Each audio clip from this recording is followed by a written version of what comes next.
സ്വപ്നതുല്യമായി ആദ്യ മത്സരം ജയിച്ച ഹൈദരാബാദിന് രണ്ടാം ഹോം മത്സരം അത്ര മികച്ചതാകുന്നില്ല. ലക്നൗ സൂപ്പർ ജയൻസ് 5 വിക്കറ്റിന്റെ വിജയമാണ് സൺറൈസേഴ്സ് ഹൈദരാബാദിന് നേരെ ആധിപത്യമായി ഉറപ്പിച്ചിരിക്കുന്നത്. ആദ്യം ബാറ്റ് ചെയ്ത് സൺറൈസേഴ്സ് നേടിയത് 190 റൺസാണ്. കഴിഞ്ഞ മത്സരത്തിൽ നിന്നും ഏകദേശം 100 റൺസോളം പിന്നിലെന്ന് പറയേണ്ടി വരും, അതും 9 വിക്കറ്റ് നഷ്ടത്തിൽ. സൺറൈസേഴ്സ് ഹൈദരാബാദിന് വേണ്ടി ട്രാവിസ് ഹെഡ് 47 റൺസ് നേടിയപ്പോൾ നിതീഷ് റെഡ്ഡി 32ഉം അങ്കിത് വർമ്മ 36 റൺസുമാണ് നേടിയത്.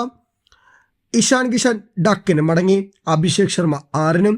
അങ്ങനെ തുടക്കം പാളിയിൽ സൺറൈസേഴ്സ് ഹൈദരാബാദ് മികച്ച ടോട്ടൽ നേടിയെങ്കിലും രണ്ടാം ബാറ്റിംഗിൽ സമ്പൂർണ്ണ ആധിപത്യമാണ് ലക്നൗ ഉറപ്പിച്ചത്.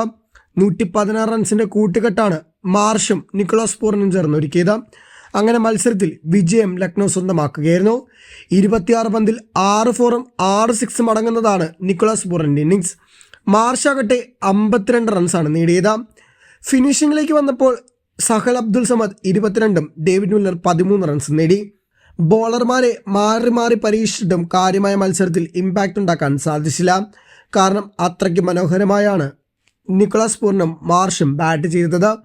ഇടവേളകളിൽ വിക്കറ്റ് വീഴ്ച സമ്മർദ്ദമുണ്ടാക്കാൻ തുടങ്ങിയെങ്കിലും അപ്പോഴേക്കും മത്സരം കൈവിട്ടു പോയിരുന്നു.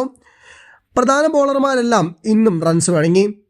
ഷമിയും സാംബയും ഹർഷൽ പട്ടേലും എല്ലാം ഇന്ന് റൺസ് വഴങ്ങി. മത്സരം കാര്യമായ മൊമെന്റുകളൊന്നുമില്ലാതെ മുന്നോട്ട് പോവുകയും ചെയ്തു. ആദ്യ മത്സരം വിജയിച്ച് രണ്ടാം മത്സരത്തിലും അതേ ആധിപത്യം ഉറപ്പിക്കാമെന്ന വിശ്വാസമാണ് ഹൈദരാബാദിനുണ്ടായിരുന്നത്. എന്നാൽ ആ പ്രതീക്ഷകൾ തെറ്റിക്കുന്നതായിരുന്നു ലക്നൌവിന്റെ പ്രകടനം.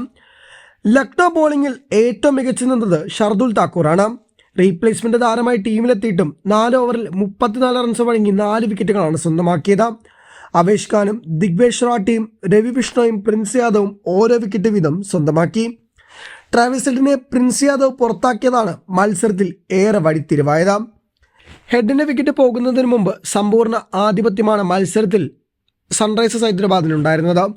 എന്നാൽ പിന്നീട് അങ്ങോട്ട് ലക്നൗ ആധിപത്യം ഉറപ്പിച്ചു. പന്തിന് കീഴിൽ ആദ്യ പോയിന്റ് ലക്നൗ നേടുകയും ചെയ്തു.